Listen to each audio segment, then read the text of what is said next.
Good morning, boys. Today I am continuing chapter 9.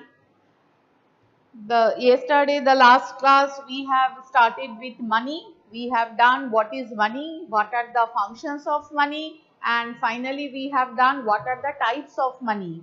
Today, the last topic on money, that is money supply. In money supply, we have to basically define four types of money: M1, M2, M3 and M4. What are they? We have to know. The first one is M1. M1 is equal to C plus DD plus OD. This equation. What is C? C implies all currencies held by people. All the currencies, it may be paper notes, it may be metallic coins. All the currencies are denoted by C. What is DD? DD is the demand deposits with the commercial banks. This is DD. And what is OD? Other deposits. The sum of these three is known as M1, and this M1 is called narrow money. Remember this one. Narrow money, what is narrow money? Narrow money is M1. The next one is M2. What is M2?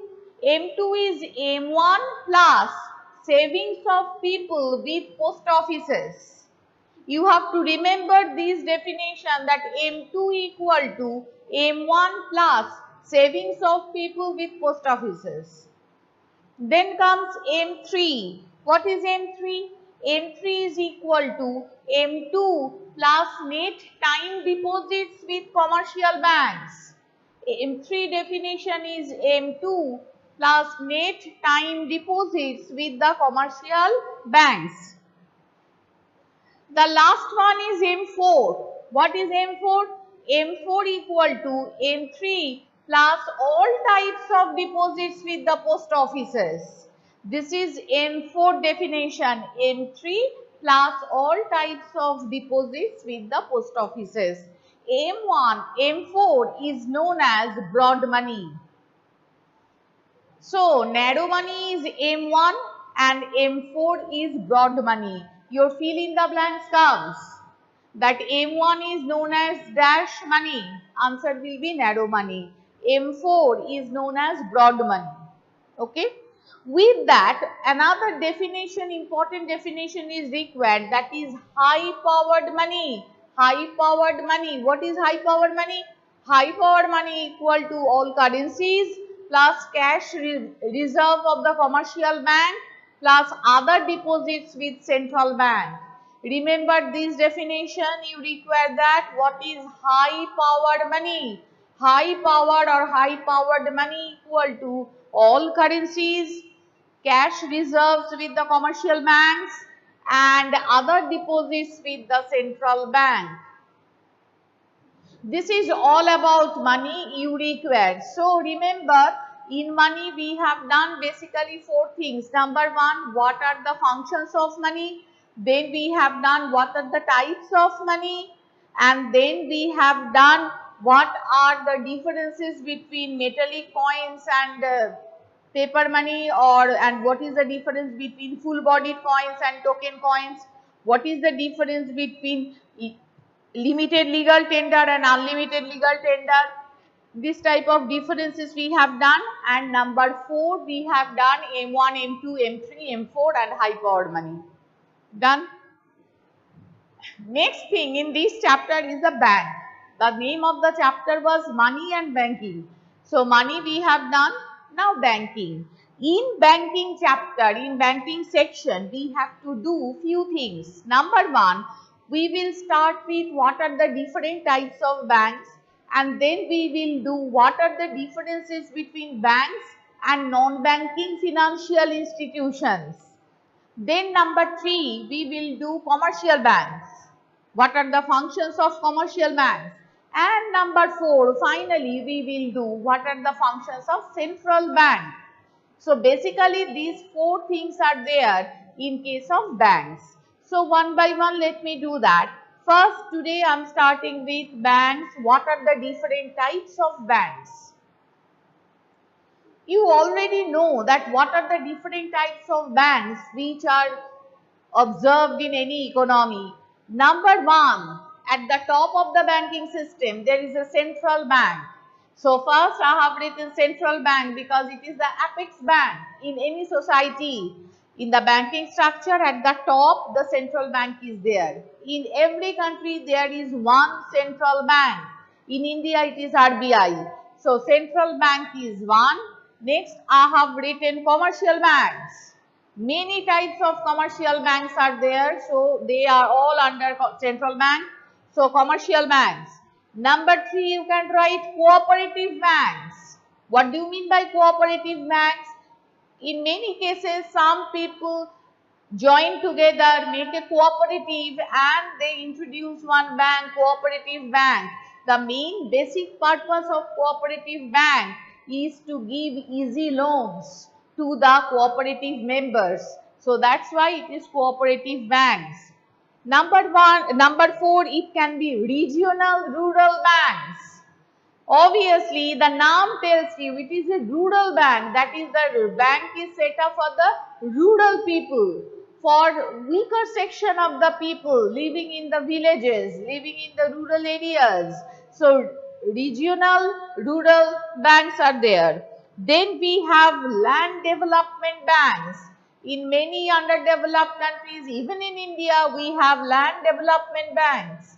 The basic purpose, these banks are also for rural areas.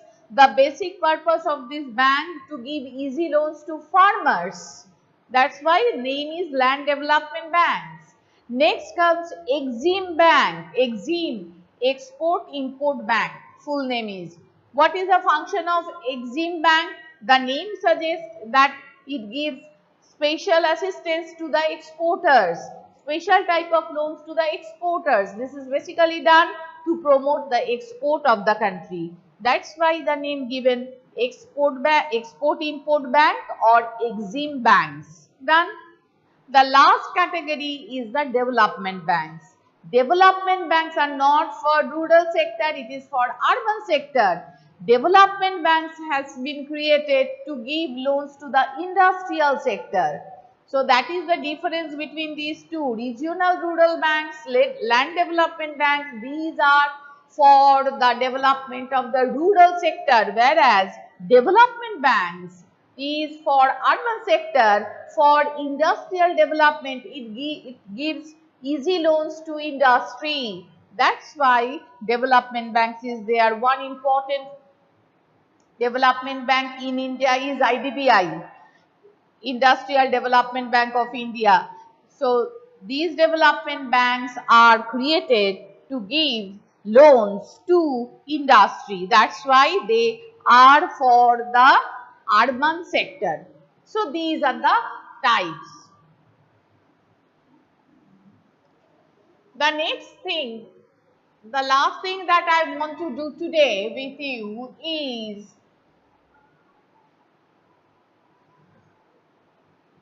what are the differences between banks and non-banking financial institutions? Please write down the question. What are the differences? What are the differences between banks and non-banking financial institutions? First of all, what are the examples of non-banking financial institutions? Post office, LIC. These are the examples of non-banking financial institutions. Why? Because they are more or less acting like banks. It takes money, gives money, but they are not banks. There are certain differences between banks and non-banking financial institutions. Those things we have to do. First of all, what is the first difference? First, number one difference is, the first difference is for banks, at any time you can withdraw money from your deposits. You have created your account, from that account at any time you can withdraw. But non-banking financial institutions, in this case you are not going to take money as you want. There is a stipulated time period after which you can withdraw your money. For example, in LIC, it is not possible for you to take the money as any time you want. It is not possible. So, this is the first difference between banks and non-banking financial institutions. For banks, at any time, I'm not writing here because all those things cannot be written in the short space. So, please listen that for banks, at any time you can withdraw money, but for NBFI, non-banking financial institutions, at any time you just cannot withdraw money. This is the first one. Number two difference is, for banks there is check facility. Second difference is, there is a check facility for the banks, but no such check facility is available for non-banking financial institutions. This is number two. Check facility is available for banks. Check facility is not available for non-banking financial institutions. Number three, the third one is, the banks create credit. The banks create credit. We will done. When we will do the credit creation process, then I will show you that the banks, one important function of the commercial banks is credit creation. All the commercial banks jointly can create credit, that is known as credit creation. But non-banking financial institution, they cannot create credit in the economy. This is the third difference. Banks can create credit, non-banking financial institutions cannot create credit.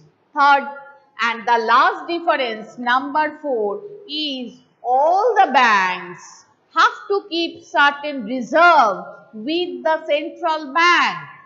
I repeat, all the commercial banks, all the banks have to keep some reserve, it is known as reserve, with the central bank.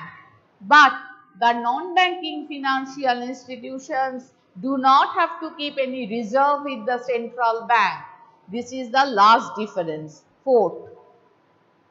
So, these four are the basic differences between banks and non-banking financial institutions. So, boys, here please understood that from this chapter, since I told you only objective type question will come, therefore, you have to prepare each and every line, M1, M2, M3, M4.